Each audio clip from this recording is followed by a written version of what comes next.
gentlemen, good evening. It's time for your nightly news here on Canal, Algérie. On to the headlines. The Foreign Ministry summons the Moroccan Vice Consul General of Iran, urging him to leave the national territory in less than 48 hours.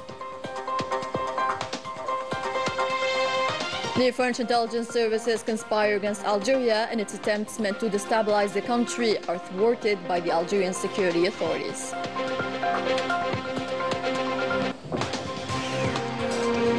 France's far right wing is shaken by an embezzlement scandal diverting huge money to pay staff working for the party.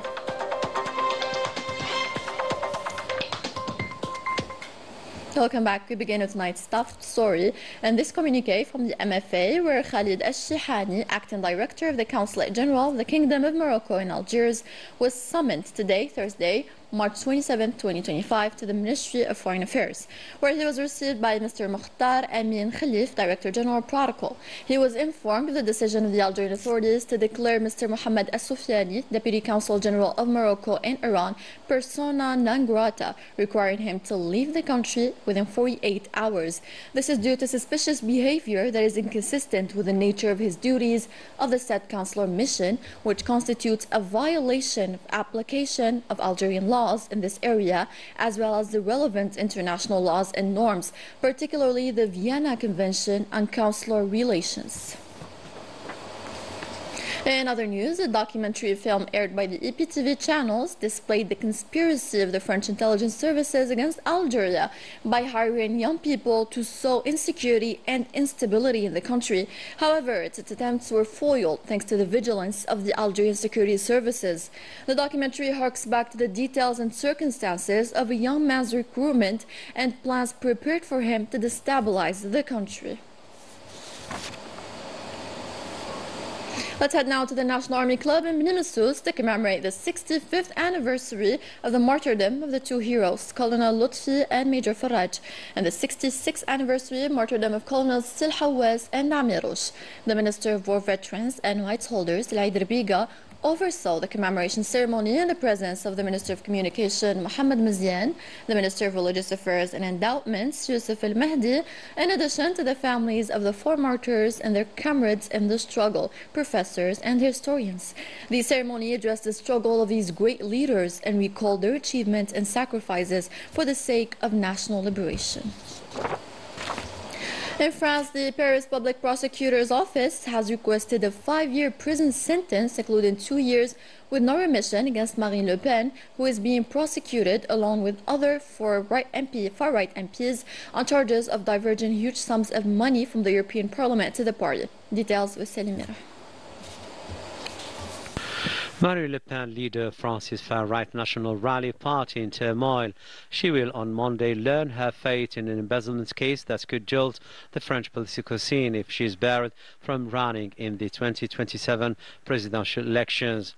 Le Pen, the National Rally, and some 24 party figures are accused by prosecutors of diverting over €3 million of European Parliament funds to pay staff working for the party in France.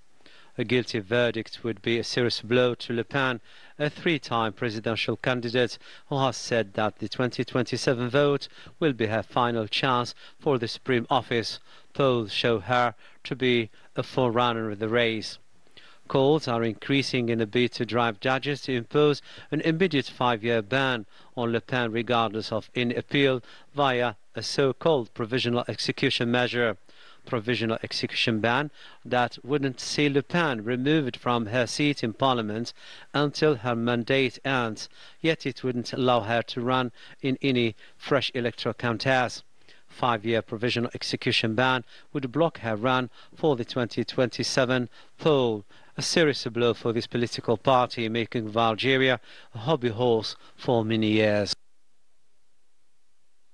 Amid rising tensions in France, with the far-right fueling debates on immigration and identity, a French-Algerian association hosted a Republican iftar, uniting officials from various backgrounds against hatred. عفف بالهوشات and من المعافى.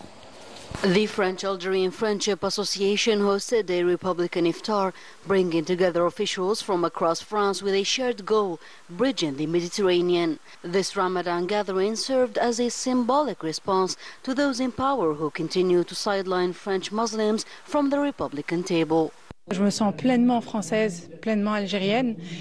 I am fully French and fully Algerian, but when they target my Algerian identity, I hold on to it even more. The far right seeks to strip us of who we are, yet one can be both. As an elected official, I stand for all French citizens, regardless of origin. Rôle d'élu français et je défends tous les citoyens français, peu importe leurs origines.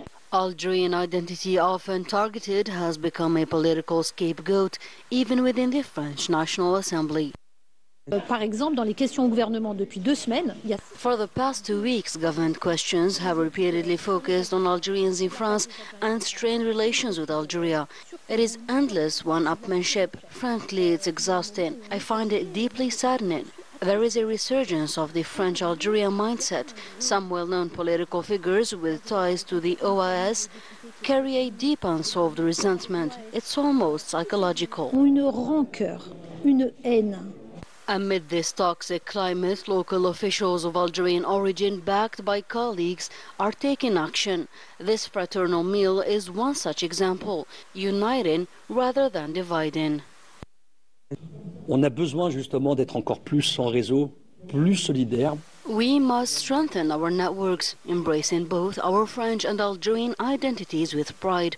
The backlash we face only proves that we are on the right path. As President Tebboune noted, it is time to end these tactics. We won't play that game. De nos parents. Et je pense que ça, c'est des choses qui sont totalement conciliables. Hence, the participants' satisfaction in seeing the pension issue between Algiers and Paris finally handled at the presidential level. Qui permettent de pouvoir avoir un dialogue. So today, a genuine dialogue between the Algerian and French people requires direct talks between both presidents. I believe they have the ability to restore trust and create the right conditions for real cooperation. Le français au peuple algérien pour que vraiment ces deux peuples puissent travailler dans de bonnes conditions. While awaiting change, everyone, regardless of their personal histories, united that evening behind the national team, cheering alongside fans in Tizi Ouzou. Once again, the Phoenix brought a moment of joy reaching across the Mediterranean. Coming up in our news edition. Normalization with the Zionist entity urges the Moroccan citizens to take to the streets, highlighting its multiple dangers on the country's sovereignty.